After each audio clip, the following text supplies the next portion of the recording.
Muy buenas tardes, estimados amigos de todo el Perú.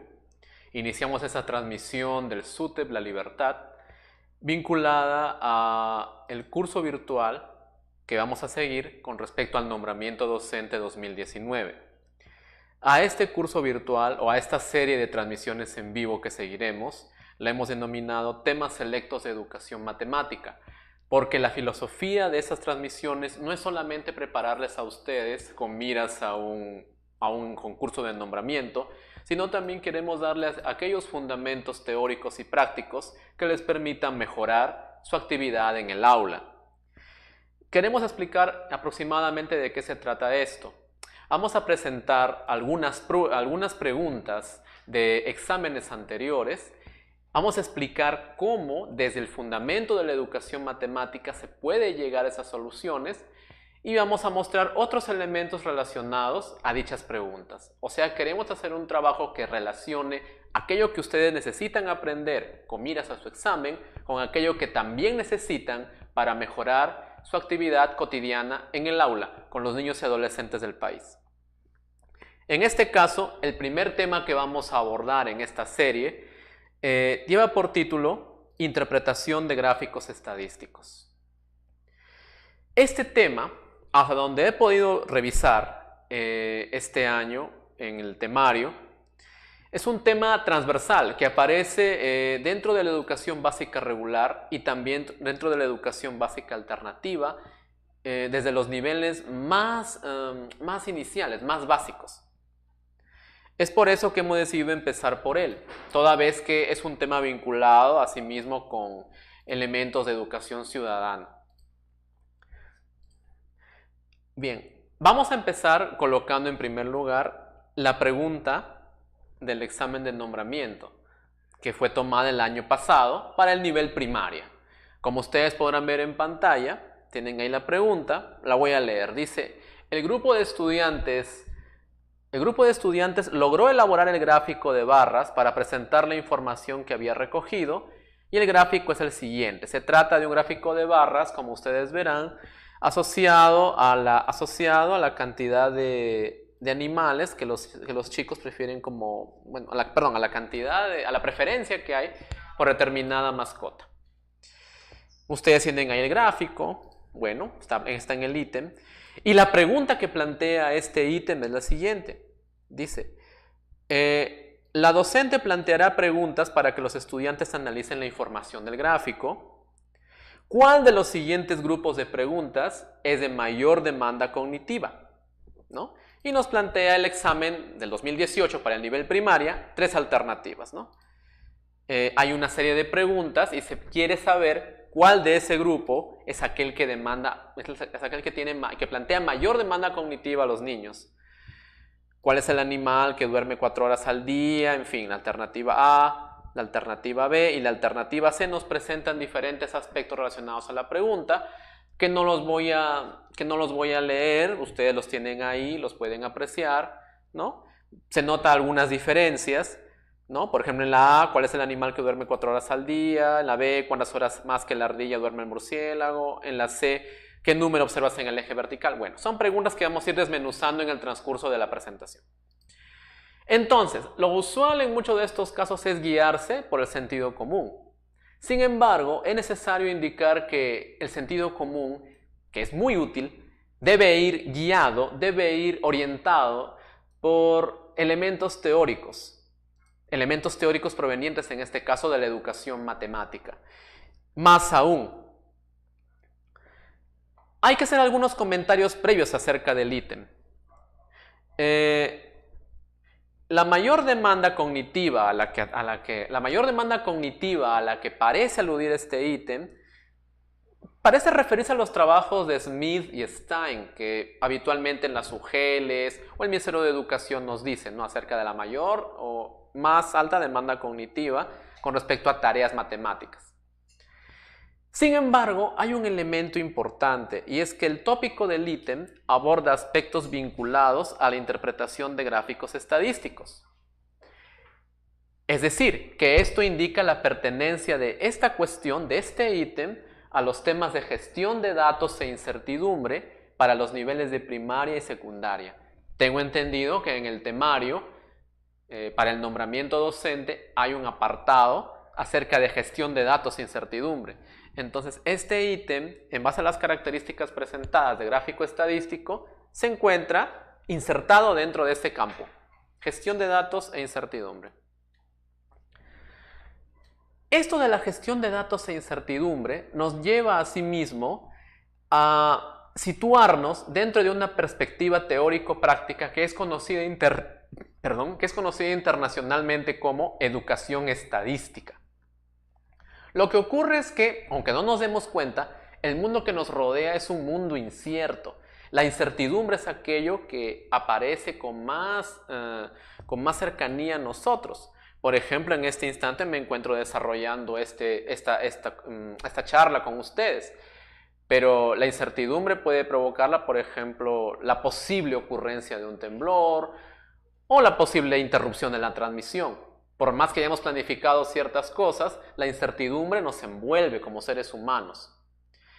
Al respecto, entonces, la educación estadística plantea cómo nosotros podemos comprender a los datos que vienen de ese mundo incierto y qué conclusiones podemos sacar al respecto.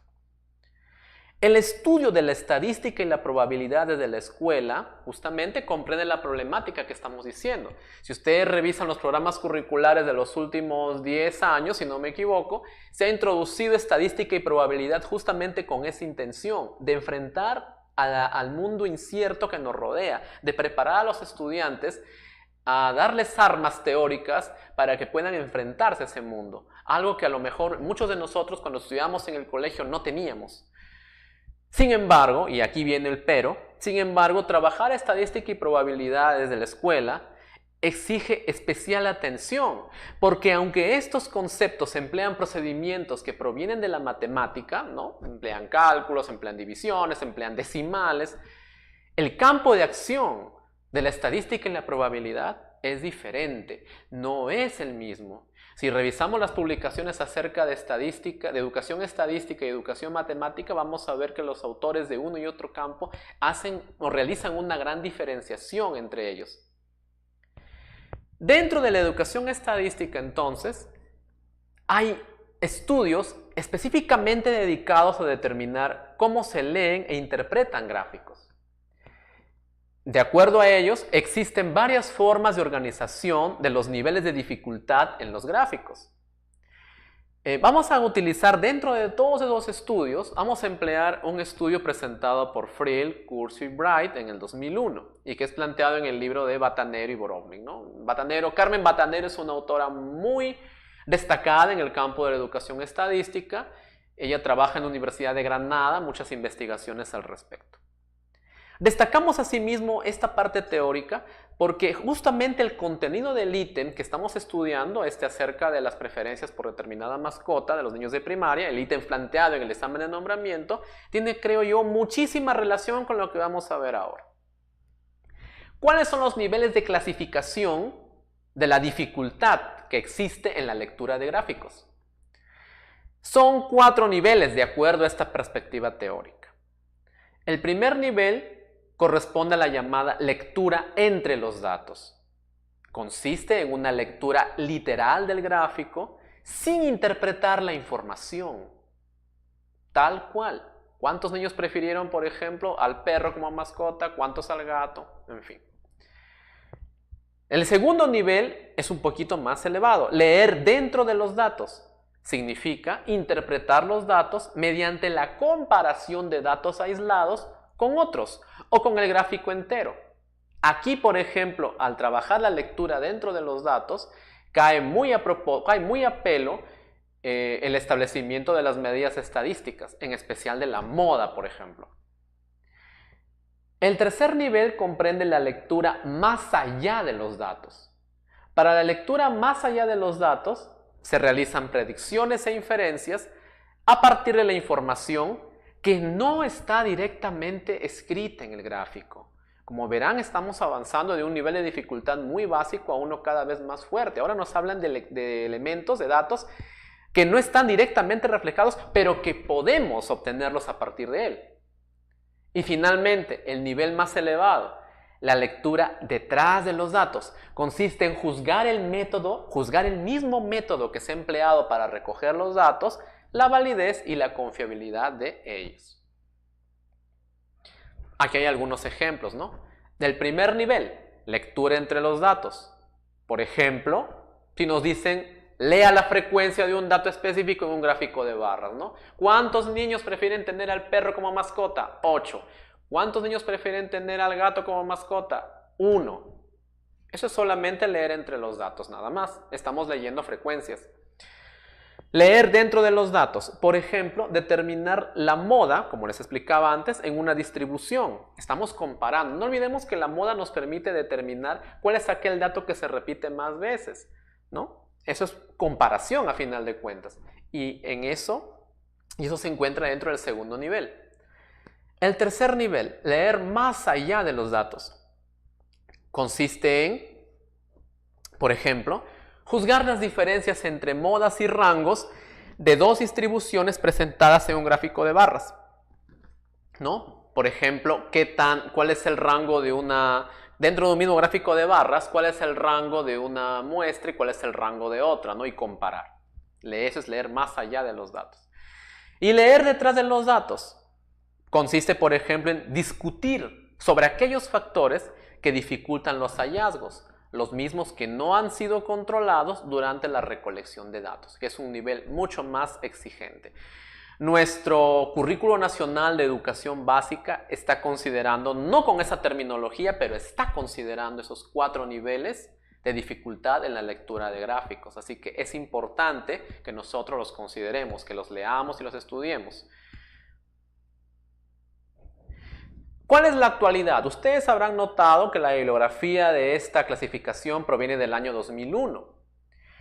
Muchos investigadores y maestros de diferentes países trabajan con estos niveles hasta la fecha. Y hay estudios que indican que los 2 primeros niveles de dificultad, o sea, los niveles de lectura entre los datos, ¿no? Y nivel de lectura de los datos, los 2 primeros, son más fácilmente vencidos, son más fácilmente logrados que los superiores.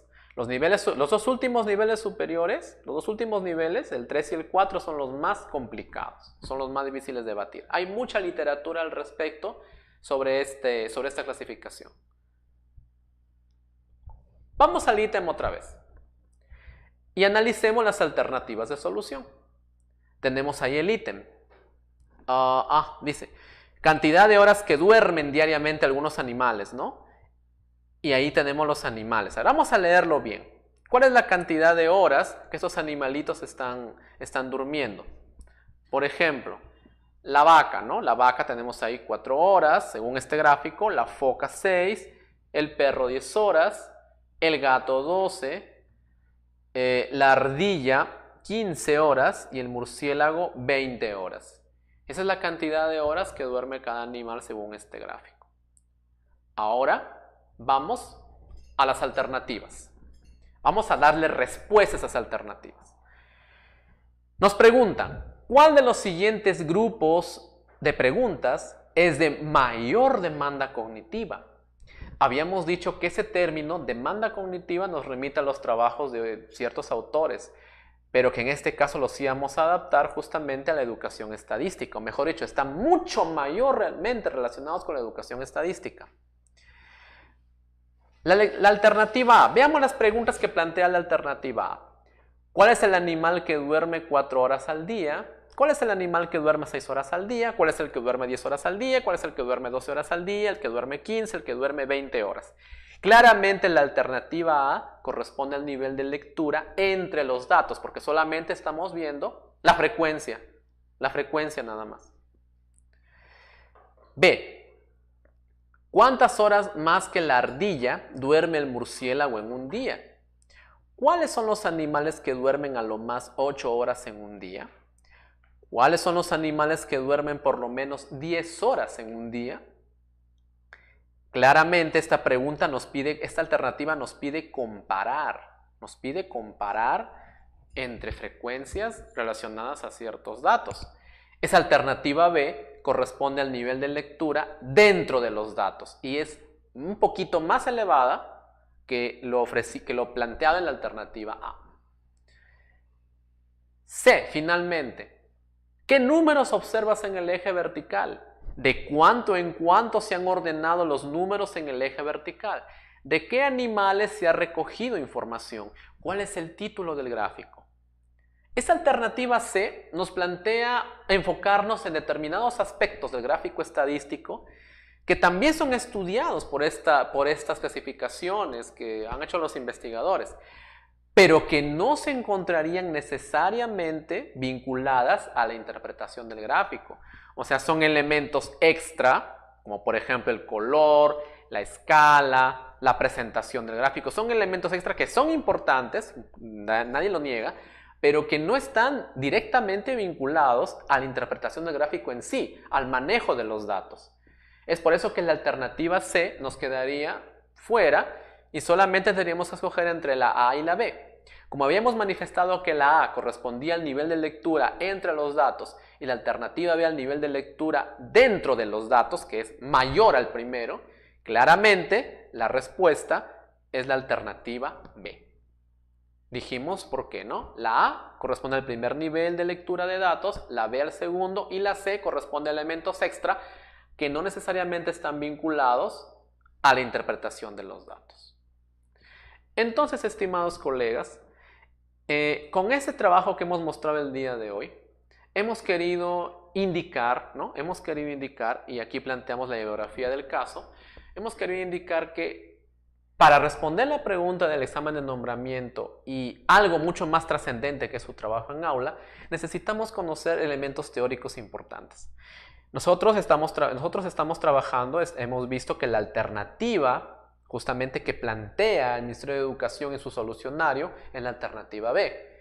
Ahora hay que pensar por qué. Y bueno, en base a la literatura revisada, que es la que ustedes pueden ver en la pantalla, se puede precisamente justificar esa respuesta.